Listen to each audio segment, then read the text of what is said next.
Hello friends, ஆட்டு குடல் gravy எப்படி செய்யலான்னு பார்த்துடலாமா?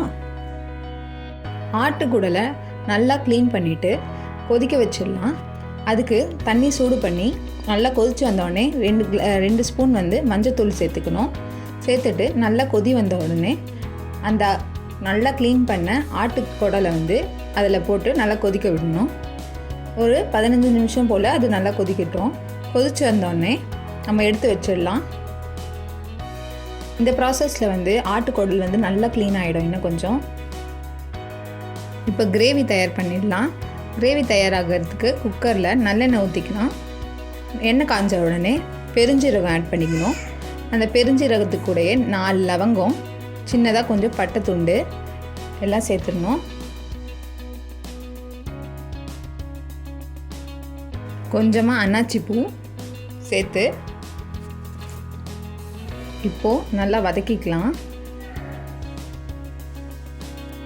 ஒரு 2 வெங்காயத்தை அரிஞ்சு இது கூட சேர்த்துக்கலாம். வெங்காயத்தை நல்லா வதக்கிக்கலாம்.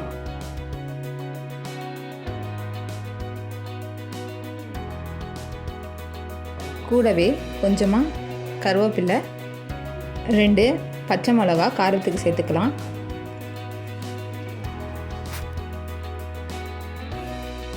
இப்போது வெங்காயம் நல்லா வதங்கிடுச்சு. 2 ஸ்பூன் இஞ்சி பூண்டு சேர்த்துக்கிறேன் இது கூட. இப்போ இஞ்சி பூண்டு வாசனை நல்லா போகிற வரைக்கும் வதக்கி எடுத்துக்கணும். அதுக்கு ஒரு 2 நிமிஷம் ஸ்லோ ஃப்ளேமில் வச்சு வதக்கணும். ஒரு தக்காளியை வெட்டி வச்சு அதையும் ஆட் பண்ணிக்கலாம் இது கூட. தக்காளி வதங்குற வரைக்கும் வதக்கிட்டு இப்போ நல்லா வதங்கிடுச்சு. இந்த வேக வச்ச போட்டியை இது கூட ஆட் பண்ணிக்கலாம்.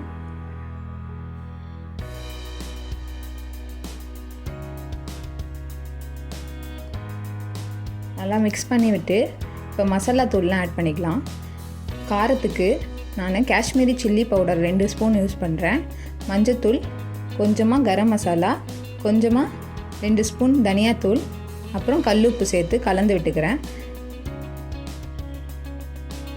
இப்போ அது ஒரு லோ ஃப்ளேமில் 1 நிமிஷம் போல் நல்லா வெந்த உடனே தண்ணி ஆட் பண்ணி ஒரு அரை கிளாஸ் தண்ணி ஆட் பண்ணிக்கலாம்.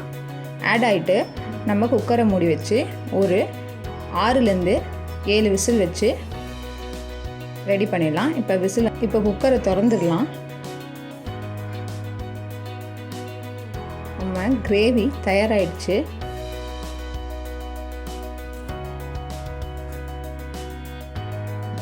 இது ஒரு சிம்பிளான கிரேவி தான்,